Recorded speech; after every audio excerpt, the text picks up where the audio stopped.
En el podcast de hoy vamos a hablar acerca de los ciclos del mercado y cómo tú puedes ganar dinero a pesar de que todos estén perdiendo. Ya claro, no queremos que nadie pierda dinero, pero es lo que ocurre en el mercado y ocurre por falta de conocimiento. Yo sé que la expresión ciclos del mercado suena ñoño, pero les prometo que tengo una súper invitada hoy y que vamos a hacer la conversación muy sencilla. Y para cuando termine este podcast, no solo vas a tener un maravilloso miércoles, porque todos los miércoles estamos acá con ustedes, sino que vas a tener claro esto. Y cuando tú entiendas claramente cómo son los ciclos del mercado, tú vas a poder navegar en esas aguas con más confianza. Vas a saber cuándo es momento de invertir, cuándo no es momento de invertir. Vas a comprender un poco más cómo está funcionando el dinero alrededor tuyo. Así que yo soy Álvaro Luque. Como ustedes saben, no tengo ninguna intención de ser el gurú financiero de nadie. Simplemente vuelvo fácil lo que algunos quieren vender de forma muy difícil. Y esto es Dinero Podcast. Y vamos a comenzar. Dinero Podcast con Álvaro Luque.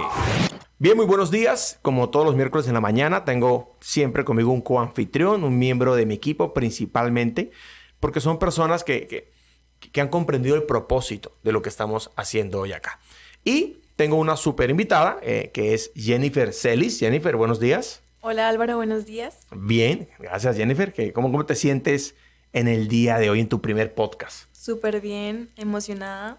Ok, Jennifer está acá por dos razones. La primera porque es economista y nos puede explicar de una manera más clara, incluso hasta divertida, el tema de los ciclos del mercado, espantosos términos y conceptos allí del mercado.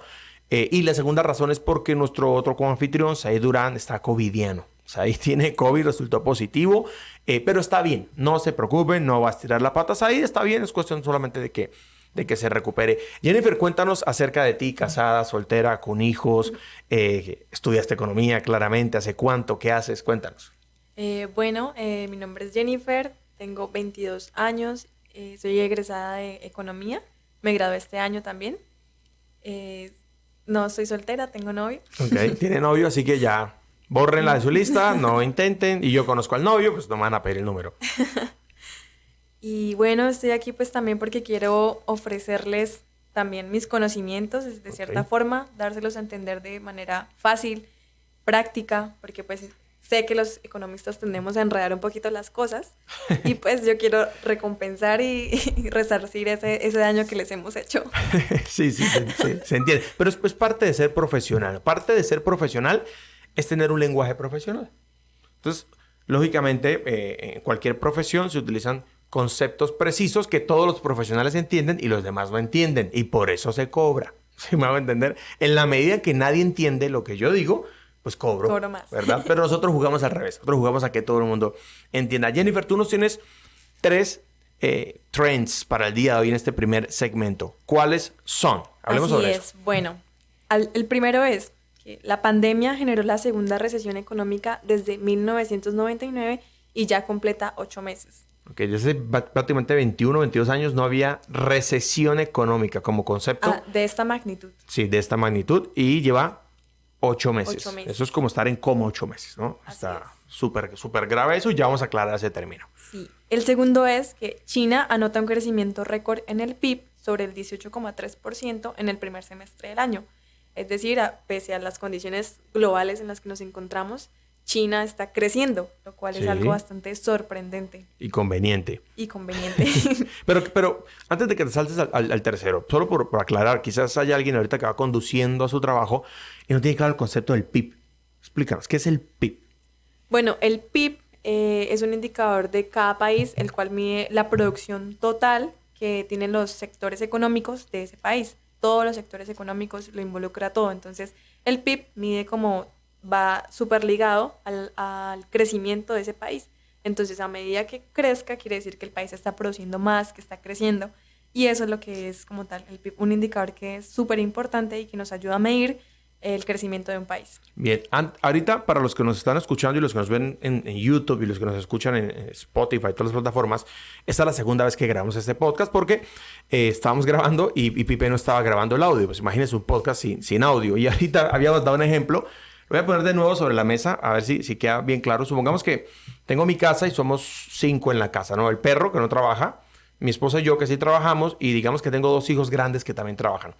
Está bien decir, Jennifer, que el PIB sería la suma de los ingresos que cada uno de nosotros en la casa está teniendo. O sea, el sueldo de papá, el sueldo de mamá y el sueldo de los dos hijos sería el Producto Interno Bruto de esa casa. ¿Está correcto eso? Así es, exactamente. Perfecto. Entonces, el PIB es la facturación de todos los sectores económicos de un país. ¿Ok? Perfecto. Y decimos que en China creció sobre el 18%, que es una locura. Una locura. Listo. El tercero que nos tienes, por favor. Tercero, pese a la crisis, crece el número de millonarios en el mundo y el aumento fue de un 24%. Esto no tiene sentido, ¿no? O sea, hay más crisis económica y el número de millonarios crece. Si hay 100 millonarios, pues ahora hay 124. Entonces podemos plantear que la pandemia tiene dos caras. A unos los beneficia, los ha beneficiado y a otros los empobreció. Sí, perfecto. Hay dos caras. El punto es, ¿de qué lado quieres jugar el partido? Así es. Y hay un tema, ¿no? La gente va a decir, sí, pero es que pues, a mí me afectó la pandemia y yo no decidí que me afectara. No, yo entiendo eso. Pero si entendemos los ciclos del mercado, como vamos a entender hoy, te puedes cambiar de lado. Te puedes colocar del lado que más te conviene. Muy bien, Jennifer. Entonces empezamos a desarrollar este tema juntos en esta conversación de miércoles por la mañana. Aclarando, pues, vamos a hacer simplemente preguntas. Jen, acláranos de forma sencilla, ¿qué es un ciclo financiero y por qué debe importarme? Bueno, un ciclo financiero está compuesto de fases de la economía, pero es algo que se repite, es un patrón que sí o sí se presenta en las economías desde hace muchísimos años, desde que lo empezamos a estudiar y empezamos a notar que era algo repetitivo. Entonces, podemos entender un ciclo como los diferentes momentos que tiene una economía a lo largo del tiempo. Entonces, habrá momentos donde va a ser crisis y un estancamiento como el que podemos estar viendo ahorita. Sí. Momentos de expansión donde la economía crece, donde hay un auge económico y el ciclo se repite porque pues otra vez volvemos a descender, otra vez volvemos a subir. Entonces son esas fluctuaciones, subidas y bajadas a lo largo del tiempo de la economía. Eso es un ciclo económico. Ok, entonces a ver si me quedó claro. Básicamente es el subir y bajar de los beneficios económicos. O sea, el país le está yendo bien, entonces necesariamente en algún momento le va a ir mal y luego le va a ir bien otra vez. Exactamente. ¿Sí? Sí. Ahora, ¿esto lo vemos a nivel de mi casa o a nivel país, a nivel global?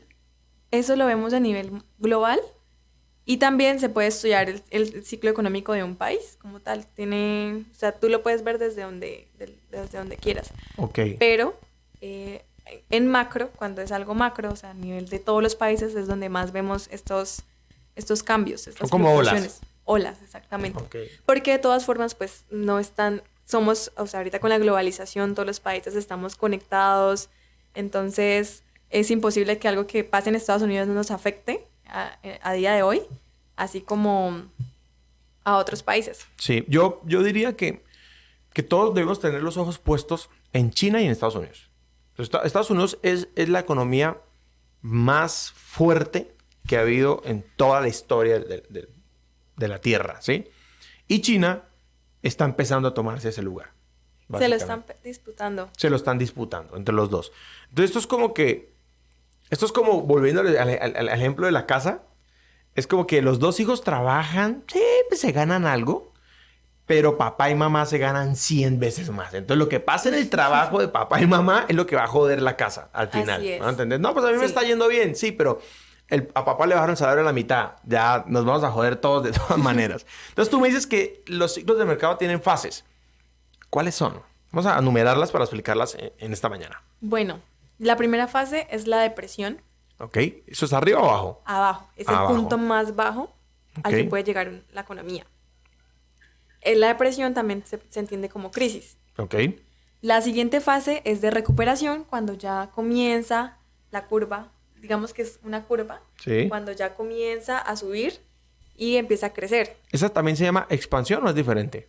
Podemos catalogar expansión como toda Toda la subida. la subida, Ok, exactamente. listo. Luego llegamos al auge, que ya es un punto en donde por más que estemos intentando crecer y crecer, ya no se puede más. Como que aceleraste el carro a todo motor y se recalentó y listo. Empieza llegamos al punto más alto, que es el auge, Sí. y luego volvemos a descender, vuelve a caer la economía. Ok. Y esa que ya es otra fase, que se llama recesión. Entonces, Ok. ¿qué pasa? La recesión es volver a disminuir, y si la recesión es persistente y se mantiene y supera la crisis anterior, la depresión anterior, ya estaríamos hablando de contracción económica.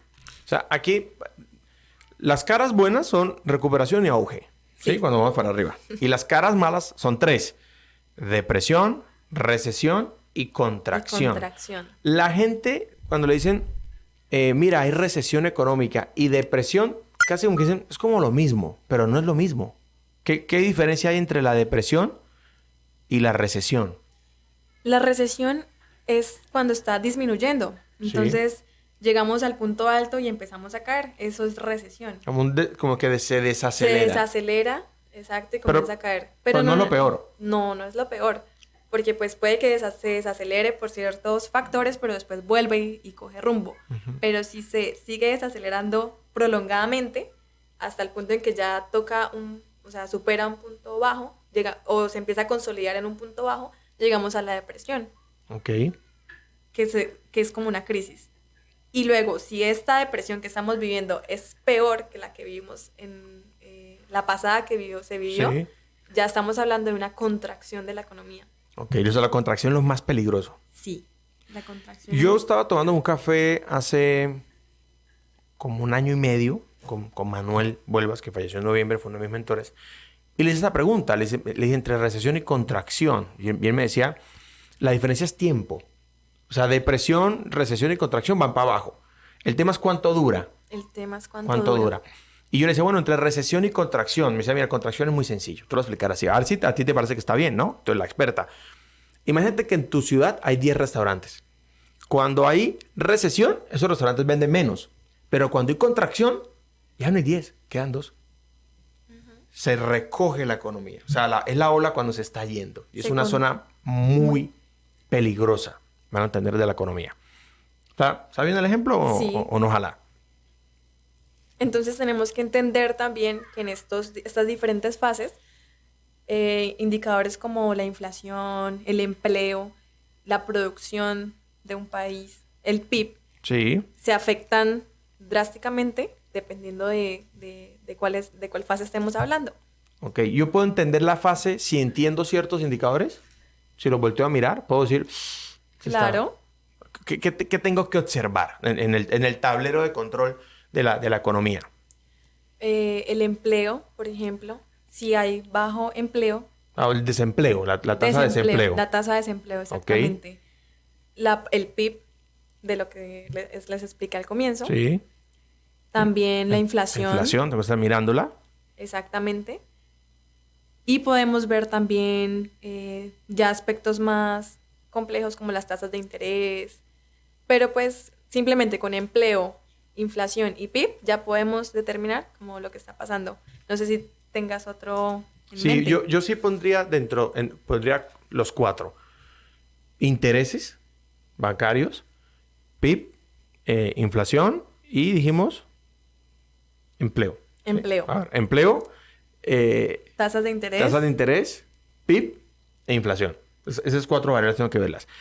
Antes de empezar el podcast, tuvimos una conversación curiosa sobre lo que pasa cuando el banco mueve la perillita de los intereses. Que no es el banco, sino el banco del banco. El banco del banco es el Sí. Banco de la República. En Colombia es el Banco de la República. A nivel Ajá. mundial lo catalogamos como Banco Central. Ok. Es el banco independiente a los intereses del gobierno, que se encarga pues también de controlar estos aspectos macroeconómicos de la economía. Pero es independiente al gobierno en voluntad, pero es del Estado. Sí, O exactamente. sea, no es de una entidad privada en teoría. Digo en teoría porque hay muchas cosas detrás, ¿no? Digo en teoría. Sí, pero digamos que el gobierno no lo puede controlar, tiene su autoridad, el Banco Sí. Central. Aunque en México hay un debate con eso, ¿no? Pues es justamente lo que están queriendo hacer. O sea, o no lo puedo controlar, pero pongo un amigo mío que sea el que lo gerencie, que es otra forma de control. Pero bueno, eso es otro tema ahí político. En un mundo hipotético donde Sí. el Banco Central es independiente. Claro, porque es muy peligroso que el gobierno, o sea, que la presidencia de la República controle banco. Claro. Eso es muy peligroso. Porque entonces se van a querer prestar dinero, se van a Lógico. querer bueno, que todas las variables macro y micro se muevan como a sus antojos. Sí, entonces hagamos el ejercicio. El Banco de la República o el Banco Central le baja los intereses de la plata que ese banco le presta a los bancos que todos usan. Sí. El Banco Colombia, BBVA, Da Vivienda. Entonces, los bancos comerciales tienen dos formas de tener dinero. Sí. O le pido prestado a mi papá, que es el Banco Central, Ajá. o le pido prestado a las personas. Pero entonces la forma de pedirles prestados es deposite, cree cuentas de ahorro, por decirlo así. Tráigame dinero. Ahorre conmigo, haga un CDAT y le doy súper intereses. Exactamente. Entonces, cuando el Banco Central quiere, por ejemplo, controlar la inflación, entonces no puede controlar la inflación como de lo que decíamos, como que es una perilla que bajo y subo, sino que tiene que utilizar varios mecanismos que la controlen. Entonces, si el banco quiere controlar la inflación, va a subir esa tasa de interés a la que le presta a los bancos comerciales. El Banco de la República le sube la tasa de interés al banco comercial. Así es. Entonces, ya para ellos, prestar dinero del Banco Central, el Banco Papá, es más difícil. No es buen negocio. No es buen negocio, exactamente. Entonces, ellos van a subir las tasas de depósito, tasa de interés de depósito, para que las personas les den dinero. Y Sí. ese dinero es el que le van a prestar a las personas. A las otras personas. A los que quieren que les dé y adquirir créditos, préstamos. Entonces, pero la tasa que van a utilizar va a ser muchísimo mayor, Ok. porque es más costoso para ellos ahora fondear y recaudar el dinero. Entonces, cuando yo vea que el banco dice, mira que el CDAT te estaba dando el 10% anual, digamos, y ahora te voy a dar el 15%, lo que está diciendo es, Banco de la República me está cobrando muy caro, me sale mejor pedirte plata prestada a ti, básicamente. Así es. Y lo que va a pasar en consecuencia, que es que al otro lado hay otro pendejo que va a pedir plata prestada, es que le va a salir carísimo. Así es. Entonces, las tasas de interés de préstamos aumentan y eso lo que provoca es que la gente se endeude menos, porque ya lo van a reconsiderar como que, uy, Está muy caro. me están cobrando mucho por el dinero, entonces no voy a pedir prestado. Ya van a ser más pocas personas las que adquieran un crédito. ¿Y qué pasa si las personas piden menos prestado? Que entonces la demanda disminuye. Ya no van a ser igual de consumidores. Claro. Ya el consumo disminuye. Iba a comprarme un carro, pero está muy caro el interés. Mejor no me lo compro. Entonces se jode el que vende el carro. Así es, sí. Y como vende menos, Como la demanda es menor, tiene que bajar los precios. sí. Y otro mecanismo. Tiene que despedir gente. No vende igual. Tiene que despedir gente. Entonces sale gente de trabajar, se genera desempleo y empiezan todas estas variables a jugar, ¿no? Sí, exactamente. Yo lo que quiero es que la gente hoy pueda, los que nos escuchan o los que nos ven, que puedan ver un tablero de control general de lo que ocurre. ¿Van a entender? Que puedan ver esto, que podamos comprender que esas son olas. Ni siquiera uno debería catalogar como buenas y malas. Porque siempre que llueve, alguien se moja y alguien vende paraguas. Siempre. Y no, el huracán fulano que destruyó tal ciudad. Mira, qué triste. Te voy a vender los ladrillos para reconstruir la ciudad. ¿Sí me van a entender? Sí. Siempre hay otra cara. Ahora, ya tenemos una idea bastante general sobre el ciclo del mercado. La pregunta, Jennifer, es ¿qué puedo hacer para beneficiarme o para surfear en estas olas? ¿O qué puedo hacer yo para, por lo menos para no perder, ¿verdad? Cuando todo el mundo está perdiendo. ¿Qué se te ocurre? Bueno, pues mira, cuando tú logras identificar como en qué se encuentra la economía, qué es lo que está pasando, puedes incluso llegar a predecir lo que va a pasar después, porque si sabes que es un ciclo, que es algo que se repite, entonces te da como la oportunidad de ver como el futuro. Pues Sí. no a nivel exacto, pero puedes predecir que si estamos ahorita en una crisis, tarde o temprano vamos a encontrar la expansión. Entonces, a nivel de emprendedores, por ejemplo, vemos que en esta época hubo gente que perdió muchísimo, pero hubo gente que no perdió nada porque pues no hizo inversiones, no tenía Arrancando. negocios, están arrancando exactamente. Entonces se va a dar como un boom de emprendedores que están ahorita como aprovechando que no hay pérdida Ujú. y también como el empleo ha disminuido, entonces ya tenemos que hacernos cargo de nosotros, crear empresas, crear emprendimientos y se va a dar como un boom de emprendimientos que hagan que la balanza cambie y de la crisis pasemos a la recuperación, Sí. jalonado por este boom de emprendedores. Sí, yo me imagino esto, no sé, a ver si el ejemplo Carla, y tú me dices, yo me invento los ejemplos y luego tú me dices, no, eso es una tontería. hay un restaurante y ese restaurante, no sé, atiende al 20% de las personas de una ciudad. Pero se jodió financieramente porque justamente estaba súper endeudado, llegó la crisis, la gente dejó de comprar, no tenía cómo pagar sus deudas, el banco cogió y lo embargó y se jodió, se cerró. Pero nacen 10 restaurantes muy chiquiticos de gente que iba apenas a arrancar, que está raspadito, que apenas si tiene cocina en la casa, ¿verdad? Claro. Pues alguien tiene que atender ese montón de gente para comer. Y como ya no está el gran restaurante, entonces se divide esa venta en un montón de emprendimientos más pequeños, que para el restaurante grande era toda su venta. Si yo la divido para el restaurante grande, pues no es muy apetitoso. Pero para el que está empezando, quedarse no con el 20%, sino con el 1% de la torta de gente que compra, pues está buenísimo. Así es. Y ese seguramente es un emprendedor con su esposita y con un hijo, y empiezan a arrancar y a jalonar otra vez la economía, los pequeños. Siempre, quiero que escuchen esto, lo tengan muy claro, siempre la solución está en los pequeños. Porque los pequeños tienen flexibilidad de moverse. Antes diciendo, yo quiero una mega empresa. Yo no sé. A mí me gusta ser pequeño, me gusta ser flexible, ¿verdad? Puedo ajustar muchas cosas. De repente, si este estudio nos hubiera costado $10 millones y decimos, nos queremos cambiar de ciudad, como que no me cambio, ¿no? Los pequeños. Me parece muy bien ese tip, ese consejo que nos pones. ¿Algo más? Sí, pues como tal, como venimos hablando, conocer este tipo de ciclos, pues también me puede ayudar a prepararme. Por ejemplo, si yo veo que la economía está creciendo bastante, que estamos llegando como al punto de auge, tengo que pensar, bueno, posiblemente eso no se mantenga este año, el próximo año, tengo que ahorrar, tengo que prepararme, tengo que estar prevenido porque es un ciclo y tarde que temprano vamos a descender. Entonces, también, tanto del lado malo como del lado bueno, podemos estar precavidos y predecir lo que puede estar sucediendo.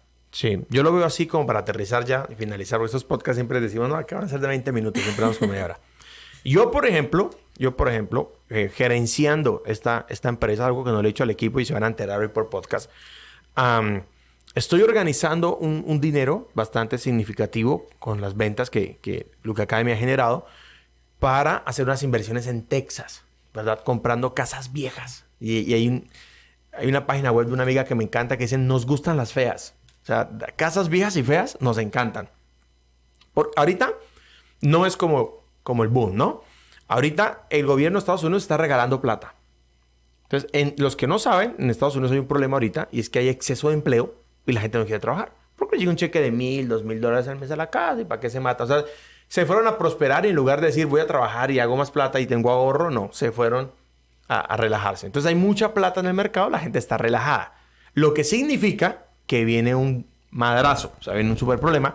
Y la gente que tiene ahorita un crédito y está pagando su casa, no va a poder pagarlo el próximo año. El gobierno está imprimiendo billetes y eso siempre sale carísimo. No lo va a poder pagar el próximo año. Y allá aparecemos nosotros. Entonces compramos casas. La gente está mirando las casas nuevas porque tiene crédito. Están olvidando las viejas y las feas, las deterioradas y las están vendiendo más baratas. Entonces las compramos baratas, las remodelamos, las rentamos o las vendemos, ¿verdad? No ahorita porque ahorita todo el mundo tiene los ojos en lo nuevo. Pero cuando ya no puedan pagar aquí y digan, me toca volverme a renta porque no puedo seguir pagando mi casa, el banco me va a quitar todo, van a tener que llegar a donde empezó todo. Y ahí es una forma de entender el ciclo e irse preparando. Lo que tú dices, si tengo ahorros, yo sé que viene la bajada. ¿Quién va a crecer en la bajada? El que tenga ahorros. El que tenga plata es el que va a crecer en la bajada. Muy bien, Jennifer. Hoy aprendimos que es un ciclo de mercado. Conocimos las 4 fases del ciclo de un ciclo de mercado. Vimos cómo reconocer esto en el mercado de forma sencilla. Yo sé que seguramente va a aparecer algún experto diciendo esto lo dijeron mal, tienen esta incongruencia. No nos importa lo que diga, ¿verdad? Nosotros queremos hacerlo de la forma más sencilla y esta es la manera más práctica en la que cualquiera lo puede entender. Lógicamente, pues hay gente profesional que estudió 5, 6 o 7 años en la universidad para verlo más detalle, pero con esto es suficiente para que haya una idea clara. Yo soy Álvaro Luque, esto es Dinero Podcast. Yo me voy despidiendo. Se despide mi coanfitriona hoy también. Igualmente, fue un placer estar acá esta mañana con ustedes y poder proporcionarles y de darles a entender de forma sencilla que es un ciclo económico. Y bueno, ya eso sería todo por hoy. Muy bien, Jennifer. Gracias. La próxima semana vamos a hablar de otro tema que podría ser harto, pero lo vamos a explicar bien chévere. Y es ¿qué es la inflación? No que te infles de tanto comer hamburguesas, sino la inflación a términos económicos, a términos financieros. Entonces, el próximo miércoles no se pierdan el podcast. Soy Álvaro Luque, esto es Dinero Podcast. Un abrazo. Chao, chao. Dinero Podcast con Álvaro Luque.